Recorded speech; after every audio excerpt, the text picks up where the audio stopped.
고린도전서 15장은 부활에 대해서 총체적으로 가장 선명한 말씀을 우리에게 전달하고 있습니다. 오늘 본문은 부활에 대한 두 가지 궁금증으로 시작합니다. 그것은 죽은 자들이 어떻게 다시 살리심을 받는가와 부활할 때 어떤 몸으로 나타나는가입니다. 오늘 본문의 첫 절인 고린도전서 15장 35절입니다. 누가 묻기를 죽은 자들이 어떻게 다시 살아나며 어떠한 몸으로 오느냐 하리니, 고린도 교회 성도들은 부활에 대해서 두 가지 질문을 했습니다. 어떻게와 어떠한 몸으로입니다. 이에 대한 사도 바울의 첫 번째 대답이 36절에서 41절까지입니다. 36절에 보면 어리석은 자여 내가 뿌리는 씨가 죽지 않으면 살아나지 못하겠고, 바울은 씨앗을 예로 들어서 부활을 설명합니다. 씨앗이 땅에 심기면 죽어야 싹이 돋아납니다. 물론 씨앗의 생명 자체가 없어진 것은 아니지만 그 형체는 사라져서 마치 죽는 것과 같습니다. 그러나 여기서 싹이 돋아나 새로운 형체로 나타나게 됩니다. 37절입니다. 또 내가 뿌리는 것은 장래의 형체를 뿌리는 것이 아니요 다만 밀이나 다른 것의 알맹이 뿐이로되, 이 말은 미래의 씨앗의 형체를 바라고 뿌리는 것이 아니고 훨씬 발전된 열매의 형체를 바라고 뿌리는 것처럼 우리도 죽으면 육신이 썩지만 천국에서 전혀 새로운 부활의 몸을 입게 된다라는 말씀입니다. 그런데 우리가 어떠한 발전되고 변화된 몸이 될지는 하나님의 뜻 안에 있습니다. 38절입니다. 하나님이 그 뜻대로 그에게 형체를 주시되 각 종자에게 그 형체를 주시느니라. 우리가 미래에 부활하게 될 몸은 어떤 몸일까? 어느 신학자는 말했습니다. 우리가 어떤 상상을 하던 상상하는 것 그 이상으로 좋을 것이다. 37절과 38절에 형체라는 말이 나오고 있습니다. 성경 원어 소마라는 단어를 한글로 번역한 것인데 몸이란 뜻입니다. 그래서 영어 성경은 body라고 번역합니다. 39절을 보면 육체라는 단어가 나옵니다. 그런데 이것은 성경 원어로 사르스라는 단어를 한글로 번역한 것인데 이것도 번역하면 몸, body가 됩니다. 그러나 37절과 38절에서 번역한 형체, 이 소마는 단순히 신체만을 의미하는 것이 아니라 전 인격의 상태를 표현합니다. 그러므로 우리가 천국에서 부활할 몸은 몸의 변화뿐 아니라 마음의 변화, 생각의 변화, 그 모든 것이 변화를 동반하는 전 인격적인 변화를 맞게 될 것입니다. 우리는 예수님을 구주로 믿고 구원을 얻었습니다. 이것을 믿음으로 구원을 얻는다, 이신칭의라고 부릅니다. 칭의의 사건. 구원은 칭의로 시작해서 그 다음에 성화의 과정을 거칩니다. 성화란 성도로서 교회를 중심으로 신앙생활을 하면서 말씀을 배우고 자기 인격을 갈고 닦아가는, 그래서 하나님의 뜻으로 나아가는 시간을 말합니다.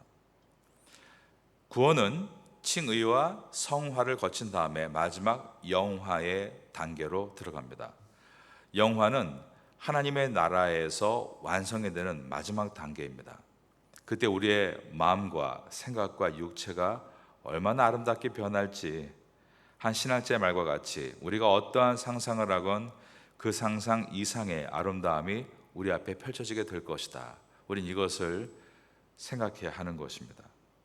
39절에서 사도 바울은 육체, 사르스라는 단어를 사용해서 사람의 육체와 새의 육체와 물고기의 육체가 각각 다르다라고 설명합니다. 육체는 다 같은 육체가 아니니 하나는 사람의 육체요, 하나는 짐승의 육체요, 하나는 새의 육체요, 하나는 물고기의 육체라. 이것은 하나님께서 각자 다른 개체로 창조하셨다라는 것으로서 타종교에서 말하는 윤회와 다르다는 것을 말하고 있습니다. 사람은 죽고 나서 짐승으로 부활하는 것이 아닙니다. 또 죽고 나서 새로 부활하는 것도 아닙니다. 죽고 나서 물고기로 부활하는 것도 아닙니다. 하나님은 천지의 창조 가운데 다섯째 날에 하늘의 새와 바다의 물고기들을 각 개체로 지으셨고 여섯째 날에 땅의 들짐승들의 개체들을 각각 종류별로 지으셨습니다. 이것은 모두가 하나님의 계획 가운데 하나하나가 창조됐다라는 의미로서 그 모든 것을 하나님께서 보시기에 좋으셨다는 뜻은 완벽하게 창조하셨다라는 뜻이었습니다. 모든 만물을 창조하시고 나서 하나님은 마지막으로 인간을 창조하시는데 인간에게는 하나님의 생기를 불어넣으심으로 하나님의 영이 있는 하나님의 자녀로 백성으로 예배자로 창조하셨습니다. 최초의 인간은 하나의 가정의 형태를 이루고 있었고 생육하고 번성하여 땅에 충만해서 하나님의 창조하신 모든 것을 다스리라라는 사명을 받았습니다. 인간이 창조된 모습은 그 원래의 모습이 하나님을 아버지로 모시는 완전한 가정이고 하나님을 왕으로 모시는 완전한 나라이며 하나님을 참신으로 예배하는 완전한 교회였던 것입니다. 그러므로 우리의 완전한 회복은 이 세 가지 회복을 기초로 합니다. 완전한 가정과 완전한 나라와 완전한 교회로 우리가 회복되는 것입니다. 이것을 회복해 나가는 시간, 바로 그것이 지금 우리가 살고 있는 이 성화의 시간이고 이것이 완성되는 때가 영화입니다. 이러한 하나님의 창조 원리를 생각하지 않으면 인간이 죄를 짓고 죽으면 짐승으로 바뀐다, 미물로 태어난다, 그런 잘못된 생각에 빠져들 수가 있습니다. 42절을 보겠습니다. 죽은 자의 부활도 그와 같으니 썩을 것으로 심고 썩지 아니할 것으로 다시 살아나며, 사도 바울은 부활을 썩을 것과 썩지 않을 것, 43절에서는 욕된 것과 영광스러운 것, 그리고 약한 것과 강한 것, 44절에서는 육의 몸과 신령한 몸, 이와 같이 대조하며 설명합니다. 43절과 44절을 보겠습니다. 욕된 것으로 심고 영광스러운 것으로 다시 살아나며, 약한 것으로 심고 강한 것으로 다시 살아나며, 육의 몸으로 심고 신령한 몸으로 다시 살아나나니 육의 몸이 있은즉 또 영의 몸도 있느니라. 썩고 욕되고 약하고 육의 몸이라고 표현한 것은 모두가 현재 우리의 모습입니다. 우리는 예수 그리스도를 믿음으로써 의롭다함을 칭함받은 이신칭의, 칭의를 받은 사람이고 성령께서 내주하는 하나님의 사람으로서 성화의 여행을 하고 있는 사람입니다. 그러나 우리는 여전히 이 죄악된 세상에 살고 있고 마음과 생각을 지키고 관계를 지키고 건강을 지키고 사명을 지키는 일에 있어서 썩고 욕되고 약하고 그리고 육의 몸을 가진 존재들입니다. 창세기 2장 7절에서 하나님은 처음 사람인 아담을 지으실 때 흙으로 지으시고 생기를 그 코에 불어넣으시니 그가 생명이 되었다라고 했습니다. 그런데 이 땅에 오신 예수님은 생명이 되신 분이 아니라 살려주는 영이 되신 분으로 오셨습니다. 고린도전서 15장 49절입니다. 기록된 바 첫사람 아담은 생명이 되었다 함과 같이 마지막 아담은, 바로 이 마지막 아담은 예수 그리스도이시죠. 뭐라고 표현했는가? 저를 따라하겠습니다. 살려주는 영이 되었나니. 45절에 마지막 아담, 예수 그리스도를 고린도전서는 마지막 아담이다라고 표현합니다. 우리의 구주이신 예수 그리스도는 살려주는 영으로 이 땅에 오셨다라고 했습니다. 첫째 사람 아담은 땅에서 났으므로 흙에 속한 자라면 인자라고 표현하는 The Son of Man, 사람의 아들이신, 즉 둘째 아담으로 오신 예수 그리스도, 그분께서는 하늘로서 나신 하늘에 속한 분, 성자 하나님이십니다. 47절과 49절입니다. 첫사람은 땅에서 났으니 흙에 속한 자이거니와 둘째 사람은 하늘에서 나셨느니라. 무릇 흙에 속한 자들은 저 흙에 속한 자와 같고 무릇 하늘에 속한 자들은 저 하늘에 속한 이와 같으니. 그러므로 살려주는 영으로 오신 예수 그리스도를 따르는 성도는 지금은 흙에 속한 자의 모습으로 우리도 세상과 똑같이 썩고 욕되고 약하고 육의 몸을 가진 존재로 살아가지만 훗날에는 영광스럽고 강하며 다시 살아나 신령한 몸이 되고 예수님을 따라 하늘에 속한 이의 형상을 입게 될 것이다 라고 한 것입니다. 마지막 절인 49절입니다. 우리가 흙에 속한 자의 형상을 입은 것 같이 또한 하늘에 속한 이의 형상을 입으리라. 고린도 후서 5장 17절에 이런 말씀이 있습니다. 바로 이 말씀이 올해 우리 교회 표어인데요. 그런즉 누구든지 그리스도 안에 있으면 새로운 피조물이라.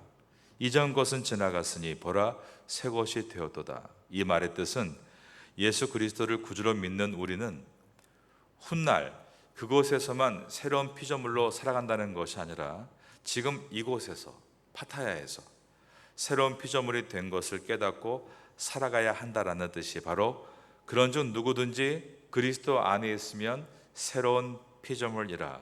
이전 것은 지나갔으니 보라 새 것이 되었도다의 의미인 것입니다. 부활을 미래로 미루지 말라는 뜻입니다. 부활로 오늘을 살아내라 라는 뜻입니다. 그렇기 때문에 사도 바울은 나는 날마다 죽노라 라고 한 것입니다. 미래에 부활한 후에 나는 거룩하게 살겠다. 그러나 지금은 내 마음대로 살겠다가 아닙니다. 그것은 진정한 성도의 마인드가 될 수 없는 것입니다. 이미 지나왔던 말씀인 고린도전서 6장 14절과 15절을 우리는 기억해야 합니다. 하나님이 주를 다시 살리셨고 또한 그의 권능으로 우리를 다시 살리시리라. 너희 몸이 그리스도의 지체인 줄을 알지 못하느냐? 내가 그리스도의 지체를 가지고 창녀의 지체를 만들겠느냐? 결코 그럴 수 없느니라. 즉 오늘을 내일로 미룰 수 없다라는 뜻입니다. 정말 부활을 믿는 성도는 그렇게 살 수 없다라는 말입니다. 우리의 육체가 사륵스, 즉 시간이 지나면 점점 낡고 약해지는 몸을 갖고 있습니다. 눈도 점점 나빠져서요, 책을 보려고 해도 잘 보이지가 않죠. 저도 성경 쓰기 할 때 옛날에는 이렇게 작은 글자를 보며 썼는데 지금은 컴퓨터에 이만큼 글자를 크게 해놓고 써야만 보일 정도로 눈이 점점 쇠퇴해 가고 있습니다. 기억력도 점점 나빠져서 새벽에 늦게 나올 때 항상 자동차 열쇠가 어디 있는가 찾다가 늦게 나올 때도 있고, 또 나왔는데 앞이 흐릿한 거 보니까 뭘 놓고 왔구나 보니까 안경을 놓고 나올 때도 굉장히 많습니다. 기억력도 점점 흐릿해져 가는 것입니다.